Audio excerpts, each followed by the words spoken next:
Bismillahirrahmanirrahim. Alhamdulillahirabbil alamin wa bihi nasta'in ala umurid dunya waddin. Wassalatu wassalamu ala asrofil anbiya wal mursalin. Sayyidina Muhammadin wa ala alihi wa sobihi ajmain. Amma badu. Kehadiran kaum Arab di Nusantara tak dipungkiri ikut mewarnai sejarah bangsa Indonesia. Seminar internasional bertajuk Warisan Budaya Arab di Indonesia, Percampuran Budaya Indonesia Hadramaut, Yaman, di Jakarta pun digelar, untuk kian memberi bukti itu.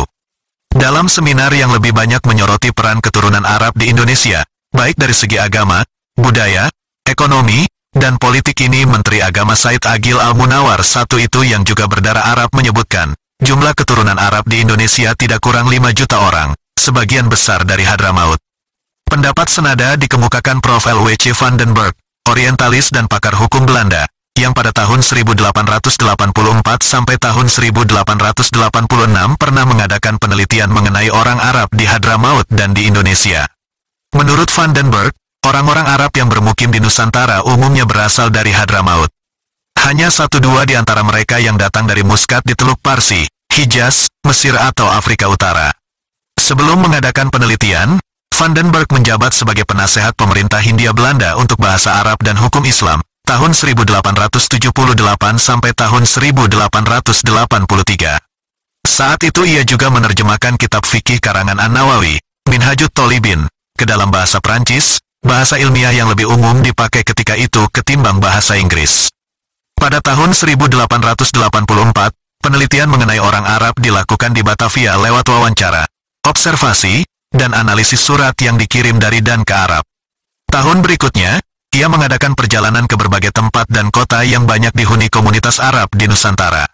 Dalam kunjungan ke kelompok Arab di Tegal maupun Surabaya, van den Berg menemukan beberapa kitab kumpulan khutbah Jumat, yang menyebut Sultan Istanbul, Turki, sebagai kepala pemerintah atau khalifah yang sah, yang dengan rajin memerangi kaum kafir. Kitab ini dicetak di Bombay, India. Menurut van den Berg, tidak ada bahaya dalam penyebaran itu, karena baik khatib, pribumi, maupun warga pribumi, tidak mengerti isi khutbah itu. Sampai tahun 1960-an, para khatib masih menggunakan khutbah dalam bahasa Arab yang umumnya tidak dimengerti pendengarnya.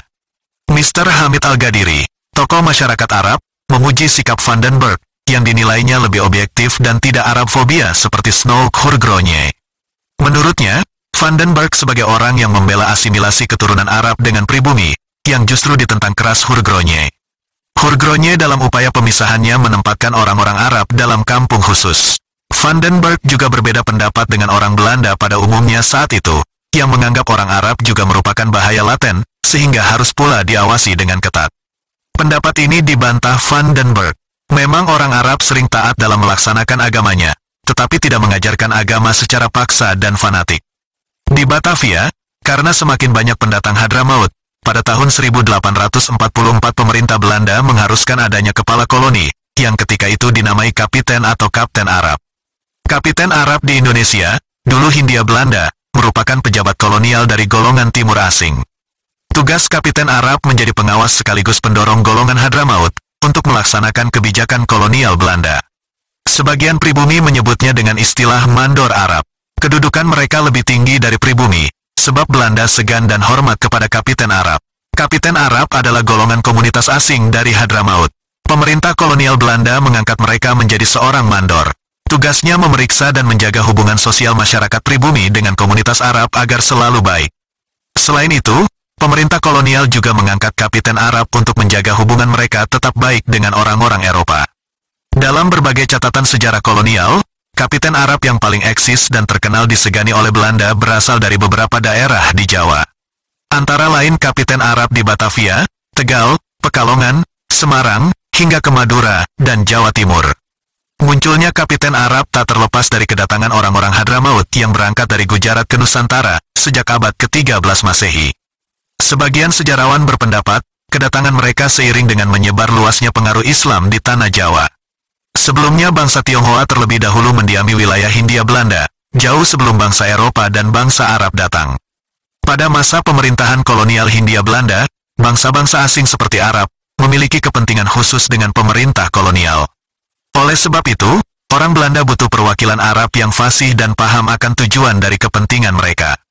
Seperti menyebarluaskan informasi dan ketertiban, guna memelihara peraturan khusus bagi bangsa-bangsa Arab yang ada di Hindia Belanda.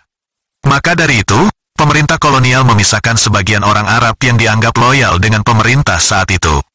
Mereka mendapatkan jabatan tinggi semacam opsir, atau pegawai pemerintah, khusus yang mengurus kepentingan golongan mereka di Hindia Belanda. Adapun orang yang terpilih itu kemudian mendapat sebutan Kapiten Arab. Kapiten Arab biasanya mempunyai rumah dan tanah yang luas. Mereka tinggal di sebuah perkampungan Arab bernama Pekojan. Menurut catatan Alwi Syahab dalam buku berjudul, Saudagar Baghdad dari Betawi, kedatangan mereka di pemukiman Arab, Pekojan, diketahui sejak awal abad ke-18 Masehi.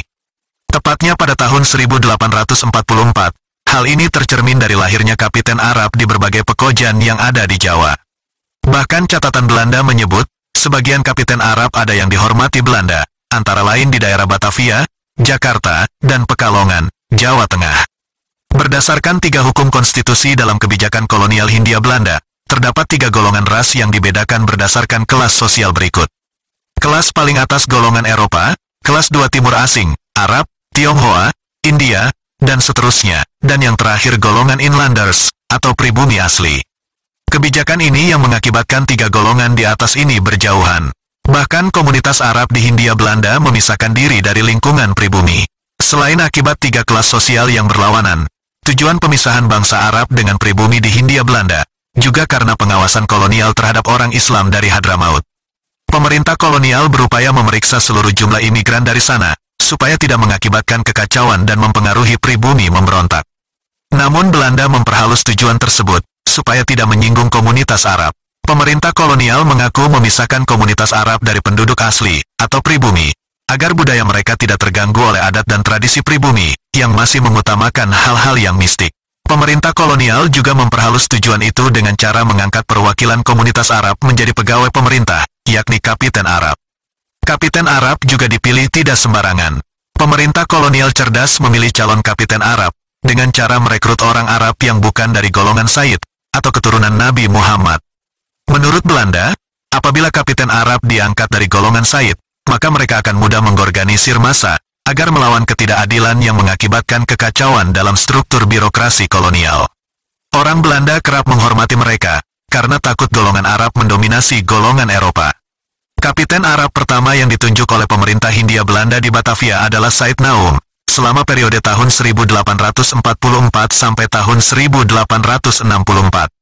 Ia digantikan oleh Muhammad bin Abu Bakar Aidit, untuk periode tahun 1864 sampai tahun 1877.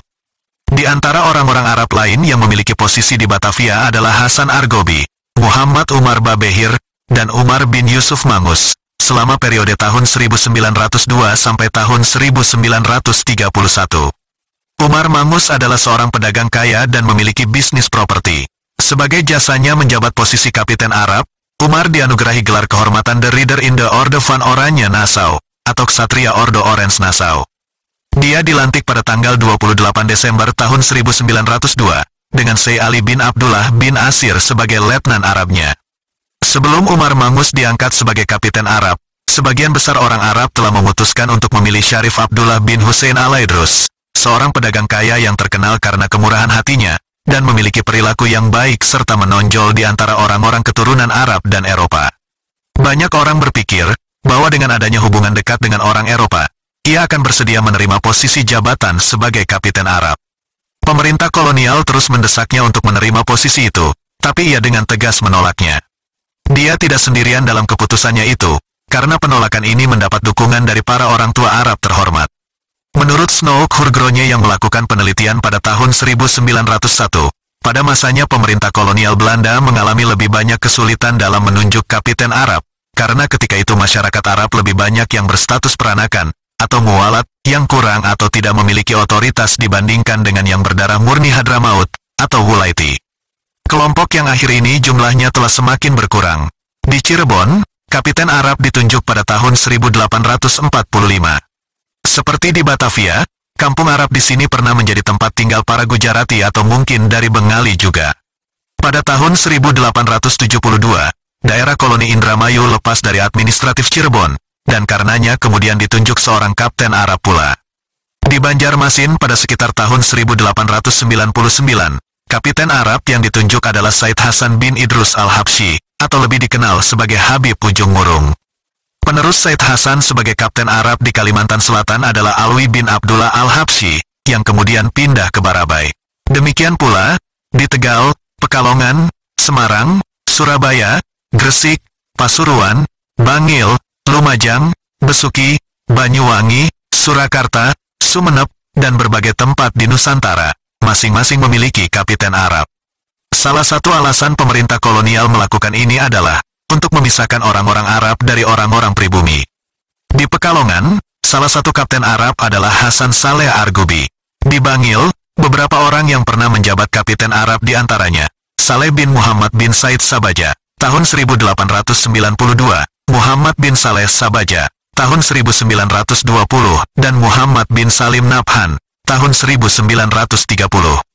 Di Banyuwangi, beberapa keturunan Arab yang memegang posisi ini, antara lain, adalah Datuk Sulaiman Bauzir, Datuk Dahnan, Habib Assegaf, dan Ahmad Haddad.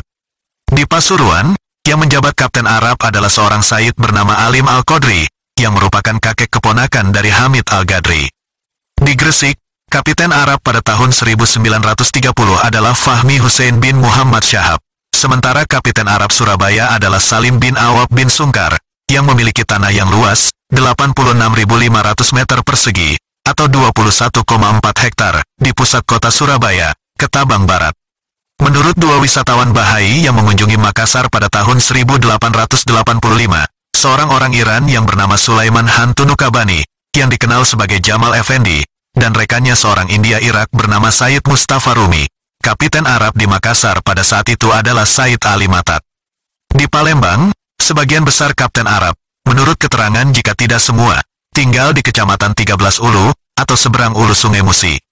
Tidak ada catatan yang diketahui mengenai siapakah Kapten Arab yang pertama, tapi Kapten Arab terakhir adalah Ahmad Al-Munawar, wafat 1970, atau yang lebih dikenal dengan panggilan Ayib Kecik, atau Said Kecil, atau Yipcik.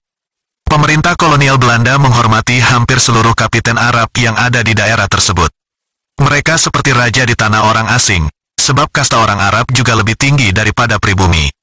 Eksistensi kejayaan kapiten Arab meningkat, tatkala Belanda berhasil memerintah negeri jajahan selama 350 tahun. Namun seiring dengan berkembangnya zaman dan menjelang Perang Dunia Kedua, tahun 1942 sampai tahun 1945, eksistensi kapiten Arab di berbagai daerah itu pun melemah.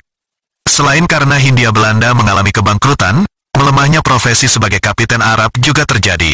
Akibat generasi mereka sudah banyak yang tercampur. Salah satunya generasi Arab yang berstatus peranakan, atau mualat. Kedudukan mereka kurang diterima sebagai pemimpin, sementara golongan Arab yang asli hampir hilang dan tidak ada sama sekali. Oleh sebab itu, hingga hari ini golongan Arab yang dahulu pernah berjaya menjabat sebagai kapiten Arab sudah hilang, dan menjadi golongan Arab campuran yaitu Wulaiti.